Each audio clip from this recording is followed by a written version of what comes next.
What is up, guys? Hassan Malik back here. So we have pretty much got all the images for this year's summer Star Wars sets. There are a few rumored sets that are set to come out later this year, but those are more fall wave sets than summer, so they won't be in this list. A lot of these sets are delayed till they fall in some countries though, but nonetheless these are summer sets. So with that, I thought now would be a great time to rank the 10 best ones and just give my thoughts on which ones I think you should pick up and which ones you shouldn't. Real quick before we get into the video, I just want to remind you guys the giveaway for $130 worth of any sets on the LEGO store has been extended for 2 weeks, so head over to that video or click the card above, leave a comment and subscribe on that vid to automatically be entered. Alright, let's get right into it with our number 10 spot, General Grievous's Starfighter. This is a set that I can't really recommend anyone buy, and it's not even because of the actual set. The build itself is decent and looks like it has some nice functionality to it. I like that the spring-loaded shooters and the storage compartments are very well integrated, and the sliding windshield piece is cool too. The figures are okay. Grievous looks nearly identical to the last episode 3 version we got. It might actually be the same version, I'm not even sure about that. Obi-Wan is a pretty lazy figure in this one. They just grabbed the same fig from the Duel on Mustafar set, so that kinda sucks. It would have been nice to at least see some kind of new printing. The only good figure here is the Airborne Trooper, who looks great, but everything about this set, whether it be good or bad, is entirely negated by the price. This thing looks like it should retail for $40 just by looking at what you get, and I'd understand $50 with the amount of pieces, but this set is going to cost $80, and that is just way too much.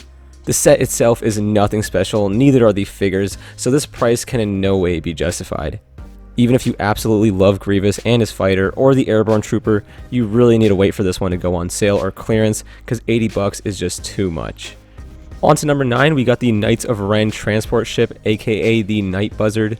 This is the latest and probably the last Rise of Skywalker set we'll be getting this year. The build doesn't look too bad. I kind of wish it was a little bit bigger and had more interior compartments to go with it. I'm not sure if I'm remembering it wrong, but I'm pretty sure it was a lot bigger in the movie, so I definitely would have liked to have some space to actually hold some of the Knights of Ren. The figures are nice, both Knights of Ren look neat, and I like their unique head molds. Rey looks great too, but I still think she really needs some arm printing. I would have liked to see some extra figures in this set considering what they're charging, maybe like some native aliens from the planet with the big dance, or even a Ben Solo figure, which wouldn't make much sense, but this whole set doesn't make sense anyway. Rey never really faced the Knights of Ren like this. The price is reasonable, I guess, considering that it is based off the new movie, so it's going to cost more. I still would have liked to see it retail closer to $60 though.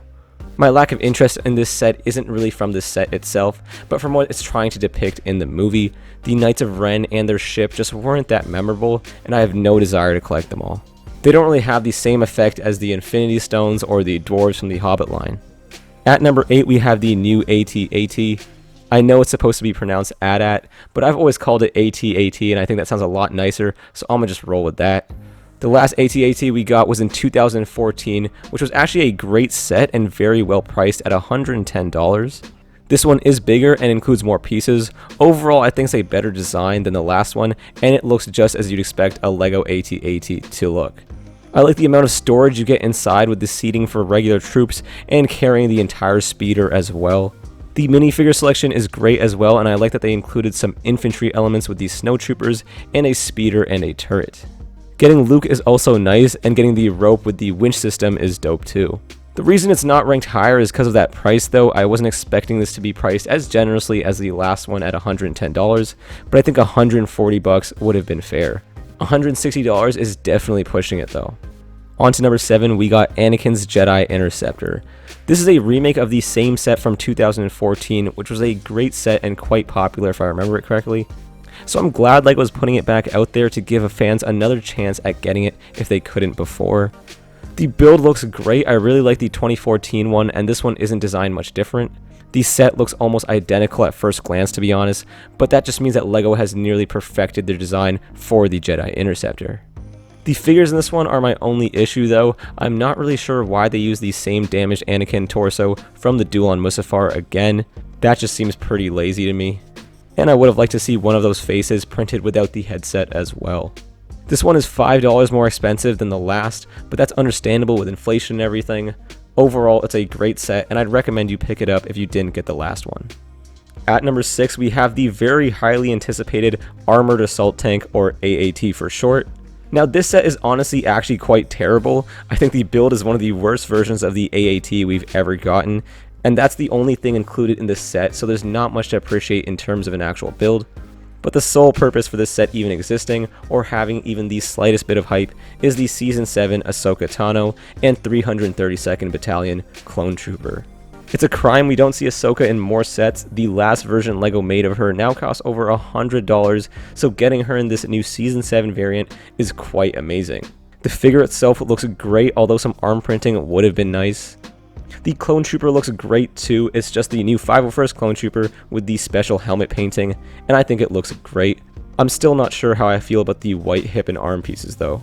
Now, I'm usually the build before figures type of guy, but that Ahsoka figure is just so amazing to me. It individually carries its spot on this list. I do want to point out how scummy it is of LEGO to be charging so much for this set. It really should not cost $40, but they know everyone will be buying it regardless of the price tag, so they can pretty much charge whatever they want. Overall, it's a terrible set with outstanding minifigures, and I'd still recommend you buy it if you can afford it, because who knows the next time we'll get another Ahsoka figure. We are now halfway through our list, so at number 5, we have another remake, the Death Star Final Duel. So a lot of remakes this year. The last version of this set came out in 2015 and retailed for $80, which I thought was a pretty good price. This year's has a slightly more detailed build, and the two sections on the right and left are just flipped. I like the throne and entrance area on this one a lot more, it looks a lot nicer.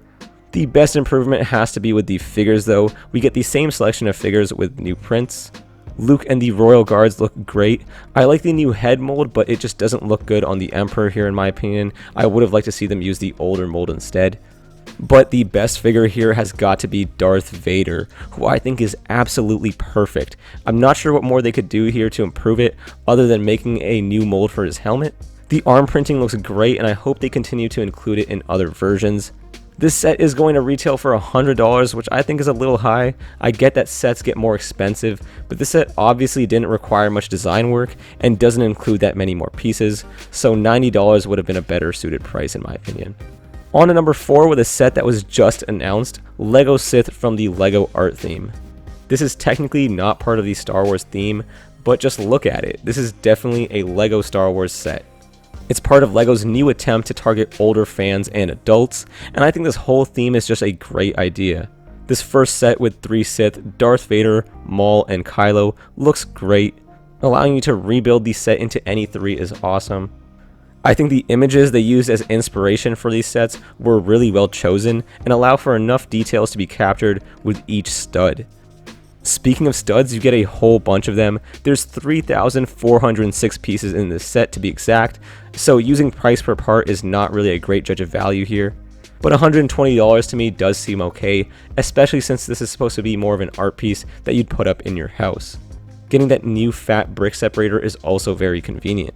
You can buy 3 of these sets to make one large set, which I think is another great idea, although I'm not sure how many people will want to drop $360 on something like this. Overall, I'm glad to see this theme introduced, and I can't wait to see what else they come up with. We are now at our final 3 sets, so at our number 3 spot, we have the Resistance ITS Transport. This is a set that I honestly don't know much about. It's based on a ride at Galaxy's Edge, the Star Wars themed Disney park. So because of that, I don't really have much attachment to the figures, although I do think the figs have some really nice hair pieces and head molds. But I'm not sure how I feel about that Gonk droid. I think I like the older designs a little bit more. But my favorite part about this set is the actual build. I'm sure a lot of you guys know this by now, but I like getting large cruisers and fleet ships no matter what part of Star Wars they are from, whether they be iconic or not. And this ship looks awesome. I also like the amount of storage it has in the middle, and it can almost act as a troop transport for your Rebel figures. The design kind of reminds me of a combination of the front of the Tantive 4 and the rear engines of a U-Wing. At number 2, we have the highly anticipated 501st Legion Clone Troopers. And I don't really think I gotta explain why this set is as awesome as it is. This set has a great build with the AT-RT and BARC Speeder, but that's not even the main reason you'd be buying this. It'd be for those absolutely amazing 501st Clone Troopers. They are based off the Clone Wars, so they have that slightly animated design for the lower portion of the visor, and I think they look great. You also get a really nice selection of them. The Jet Trooper looks great too, all the prints on these figures look fantastic. I'm glad LEGO stuck with that golden ratio for battle pack type sets with the 3 regular troops and 1 special variant. And getting the droids is just a bonus. Although this is technically not a battle pack, and that's actually my main reason this set doesn't have the number 1 spot. This set really should have been a battle pack with the 4 clone troopers and a small build. LEGO knew how highly anticipated this set was, so they opted to include 2 whole vehicles and unnecessary battle droids to drive up the cost. Which is a little bit scummy in my opinion. This set really should have been $15 with less pieces. Now for our honorable mentions, which doesn't consist of much since there's not many other summer sets other than the ones we already covered. So we have the Brick Sketches First Order Stormtrooper and BB-8, which are neat little cheap versions of the LEGO art theme in a way. And then also the UCS A-Wing, which is technically not a summer set, but it released close enough to the summer wave that I thought I might as well include it. Although it is a little pricey and the build isn't too accurate.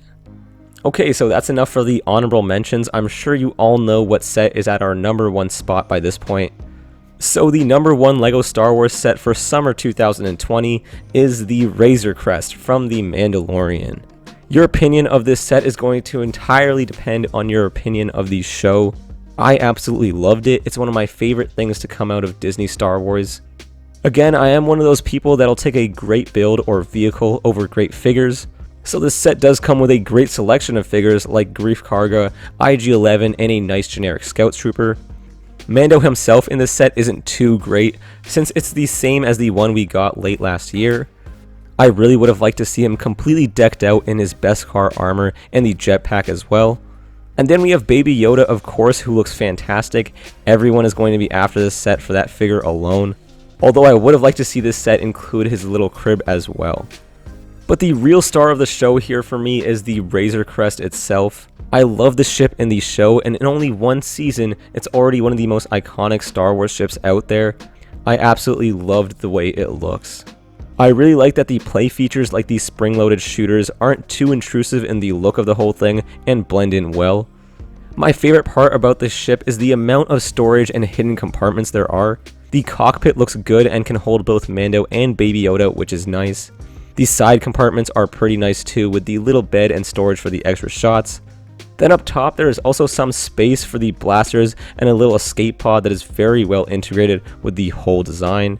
Then the main hull has a space for the frozen carbonite bounties, and then just loads of extra space. This is some of the best use of storage and extra space I've seen in a LEGO Star Wars set. I hope it doesn't affect the structural integrity of the whole thing.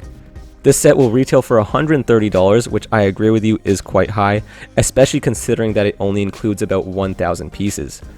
But this is one of those times, just like with the Ahsoka and the AAT, that the best parts of the set are so great that you can overlook these other glaring flaws like the price. If you are a fan of The Mandalorian, then you will not doubt buying this set in the slightest. Don't get me wrong though, I think $110 or $120 would have been much more fair. But yeah, this is just such a great vehicle. I can't remember the last time I was this excited to get my hands on a LEGO Star Wars vehicle. The last time was probably the UCS Slave 1, which is my favorite set ever made, so that goes to show you just how excited I am. But that does it for this whole list. I guess I'll just give my thoughts on the wave as a whole. So if I could describe this wave in one word, it'd be overpriced. The majority of sets on this list are overpriced, which I guess we've all kind of gotten used to with the LEGO Star Wars sets in the last few years, which is quite sad to be honest. The sets themselves aren't that bad, although I would say in comparison to previous years, it does feel like there has been an overall drop of quality when it comes to the design of these sets, like the UCS A-Wing, the AAT, or the Night Buzzard, just to name a few. This wave definitely could have been a lot worse, but it also could have been a lot better. But that's pretty much going to do it for this video, guys. Let me know which sets you guys are planning on picking up and which ones your favorites are. Also, make sure to enter that giveaway. But that is pretty much going to do it for me, and I'll catch you all in the next one. Peace.